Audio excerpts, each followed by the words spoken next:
ஆளுநர் மாளிகையில் இருக்கிறவர் செய்யற வேலை என்ன தெரியுமா? திமுக ஆட்சி மேல அவதூறு பரப்புறார்,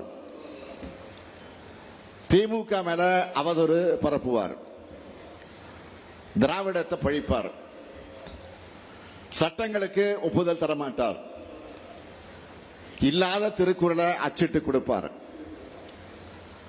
தமிழ்தாய் வாழ்த்து அவமதிப்பார், நம்ம தமிழ்நாட்டுக்கு வரக்கூடிய இருக்கக்கூடிய மாணவர்களை இழிவுபடுத்துவார், தமிழ்நாட்டோட கல்வி, சட்டம் ஒழுங்கு, பெண்கள் பாதுகாப்பு பத்தி எல்லாம் உண்மைக்கு புறம்பா இல்லாத பொல்லாத சொல்லி பீதியை கிளப்புவார். இதை மட்டும்தான் அவர் செய்கிறார். இந்தியாவிலே தலை சிறந்த மாநிலமா தமிழ்நாடு இருக்கு. இதை நாங்க மட்டும் சொல்றோமா, நீங்க மட்டும் சொல்றீங்களா? இல்ல, ஒன்றிய பாஜக அரசு வெளியிடுகிற புள்ளி விவரங்கள் சாட்சி அதுக்கு. அது மட்டுமல்ல, இந்தியாவிலேயே பாஜக மாநிலங்களை விட தமிழ்நாடு எல்லா விதத்திலும் மிக சிறந்த மாநிலமாக இருக்கு. இதையெல்லாம் தாங்கிக்க முடியாம எரிச்சல்ல தன்னுடைய கோபத்தை புலம்பலா பொது மேடைகள்ல கொட்டி தீர்க்கிறார். பள்ளி கல்வியில இந்தியாவிலே தமிழ்நாடு 2வது இடத்தை பெற்றிருக்கிறோம். தமிழ்நாடு அமைதியான மாநிலமாக இருக்கிற காரணத்தினால்தான் இந்த 4 ஆண்டு காலத்தில் 10 லட்சம் கோடி ரூபாய் மதிப்பிலான முதலீடுகளை நாம் ஈர்த்திருக்கிறோம். பெண்களுக்கு பாதுகாப்பு இல்லையா, ஆளுநர் கண்டுபிடிச்சிருக்கிறார். தேசிய குற்ற ஆவண காப்பகத்தின் 2022ஆம் ஆண்டு அறிக்கையின்படி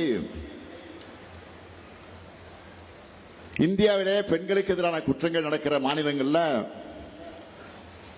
பாஜக ஆளுகிற உத்தரப்பிரதேசம் தான் முதலிடத்தில் இருக்கு.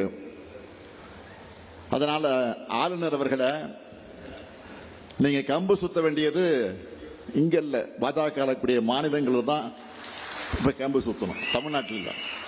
இப்ப அங்க போய் சுத்துங்க. தொடர்ந்து தமிழுக்கு எதிராக, தமிழ்நாட்டுக்கு எதிராக, தமிழுடைய உணவுகளுக்கு எதிராக பேசிட்டு வர ஆளுநரை வச்சு தன்னுடைய இழிவான அரசியலை ஒன்றிய பாஜக அரசு செய்து, என்னை பொறுத்தவரை அவர் தொடர்ந்து தமிழ்நாட்டில் இருக்கணும். அவர் இருக்கிறது தான் நமக்கு நல்லதுன்னு நான் ஆரம்பத்திலிருந்தே நானும் சொல்லிட்டு வரேன். ஏன்னா நமக்குள்ள இருக்கிற மொழி உணர்வை, இன உணர்வை, திராவிட இயக்க கொள்கை உணர்வை பட்டு போகாம விடாம, கொள்கை நெருப்பு அணையாம பாத்துக்கிறதுக்கு வேலையை ஆளுநர் சிறப்பா செஞ்சுக்கிட்டு இருக்காரு. அவர் பேசட்டும், நான் அதை பத்தி கவலைப்படல. என்னுடைய நோக்கமெல்லாம் மக்களாகிய உங்களை பத்தி தான். வாக்களிச்ச உங்களுக்கு உண்மையாக இருக்கணும் என்பதுதான் என்னுடைய ஒரே சிந்தனை. இந்த 2 வாரங்களுக்குள்ள 3 முக்கியமான திட்டங்களை தொடங்கி வச்சிருக்கிறேன். உங்களுடன் ஸ்டாலின், நலம் காக்கும் ஸ்டாலின், தாயுமானவர் திட்டம். இந்த திட்டங்களை பற்றி நான் அதிகம் விவரிக்க தேவையில்லை. ஏனென்றால் பயன்பெற்று வரக்கூடிய நீங்களே அந்த திட்டங்களுக்கு தூதுவராக மாறிட்டீங்க. இப்போ அரசு துறை சேவைகள்ல பொதுமக்களுடைய அனைத்து கோரிக்கைகளையும் உடனுக்குடன் நிறைவேற்றி வருது உங்களுடன் ஸ்டாலின். இதுவரை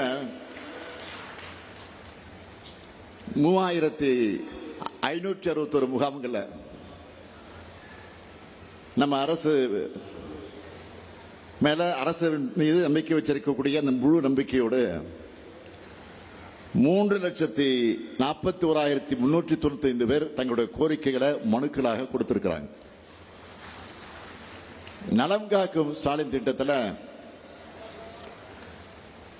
74 முகாம்கள் மூலமா இதுவரை 92,841 பேர் பயனடைஞ்சிருக்கிறாங்க.